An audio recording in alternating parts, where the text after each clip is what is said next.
Bismillahirrahmanirrahim. Assalamualaikum warahmatullahi wabarakatuh. Perkenalkan, nama saya Andi Fitriani. Saya berasal dari Prodi Pendidikan Bahasa Arab semester 2 kelas A. Di sini, pada kesempatan kali ini saya akan mereview mata kuliah Sejarah Peradaban Islam dengan judul materi Peradaban Islam pada masa Dinasti Umayyah.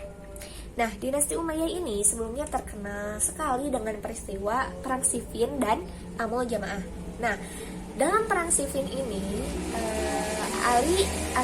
ada kelompok Ali bin Abi Thalib dan ada kelompok Muawiyah bin Abu Sufyan, dan terjadilah peristiwa tahkim. Lalu pada saat itu kelompok Ali ini tidak setuju, pengikut Ali ini tidak setuju dengan peristiwa tahkim tersebut dikarenakan peristiwa tahkim tersebut mereka beranggapan bahwa peristiwa itu tidak didasarkan dengan Al-Quran. Jadi mereka itu keluar barisan. Nah, kita mengira bahwa mereka ini masih setia dengan Ali, tapi ternyata tidak. Mereka ini kaum ini membentuk suatu kaum lagi, yaitu yang dinamakan kaum Hawari. Berarti kaum yang keluar dari barisan Ali. Mereka hijrah menuju Hururiyah. Nah, pada saat itu pergantian kepemimpinan Ali bin Abi Thalib ini, setelah kepemimpinan Ali bin Abi Thalib diganti dengan Hasan bin Ali. Nah, tetapi pada saat itu Hasan bin Ali juga mundur dari pemerintahannya dikarenakan pada waktu itu kaum muslim itu sedang banyak tragedi, banyak masalah yang menimbulkan fitnah. Lalu pemerintahannya ini diberikan kepada Muawiyah bin Abu Sufyan atau Muawiyah I. Nah, peristiwa ini disebut Amul Jamaah. Nah, berarti Muawiyah bin Abu Sufyan ini menjadi khalifah pertama dalam dinasti Umayyah. Dinasti Umayyah ini menjalankan pemerintahan itu sangat lama, selama 90 tahun. Nah, dalam 90 tahun ini mereka mempunyai 14 khalifah. Ada 5 khalifah yang paling besar atau yang paling terkenal. Yang pertama ada Muawiyah bin Abu Sufyan sendiri, yang kedua Abdul Malik bin Marwan, ada Walid bin Abdul Malik, ada Umar bin Abdul Aziz, dan Hisham bin Abdul Malik. Nah, pada saat itu kepemimpinan sistem pemerintahan dinasti Umayyah ini yang awalnya demokratis menjadi monarki. Kenapa? Pada saat itu ada gubernur dari Kufah yang beliau itu melakukan suatu kesalahan dan sebentar lagi akan dipecat. Jadi beliau itu bikin siasat yang biar beliau itu tidak dipecat. Lalu beliau berbicara kepada Baginda Muawiyah. Ya Baginda, bagaimana kalau Yazid, anak dari Muawiyah, menjadi putra mahkota? Pada saat itu juga Muawiyah langsung menyetujui gagasan atau tanggapan dari gubernur tersebut. Lalu diubahlah sistem pemerintahan demokratis menjadi monarki.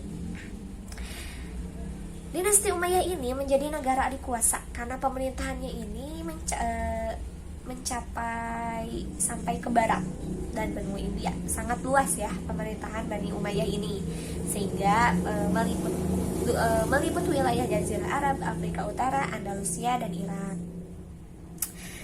Lalu dalam dinasti Umayyah ini ada politik Arabisasi dalam dinasti Umayyah, yaitu yang pertama ada pejabat di lingkungan dinasti Umayyah ini. Yang kedua adalah bahasa Arab ini dijadikan bahasa resmi di seluruh pemerintahan Bani Umayyah. Nah, yang ketiga ada dinasti Umayyah ini memberlakukan mata uang dinar dan dirham. Yang keempat, tentara dalam dinasti Umayyah ini harus berasal dari orang Arab. Efek dari pengaraban dalam bidang bahasa Arab di beberapa negara ini ada efek yang mengakibatkan bahasa-bahasa yang hilang dari beberapa negara. Seperti di Mesir. Sebelumnya di Mesir ini ada bahasa Kipti, katanya diberlakukan bahasa Kipti. Tetapi saat diberlakukan politik Arabisasi, bahasa Kipti ini menghilang. Lalu ada di negara Persia, bahasanya ada bahasa Kaldani. Nah, jadi setelah ada politik Arabisasi, bahasa Kaldani ini menghilang karena bangsa Persia menjadi menggunakan bahasa Arab.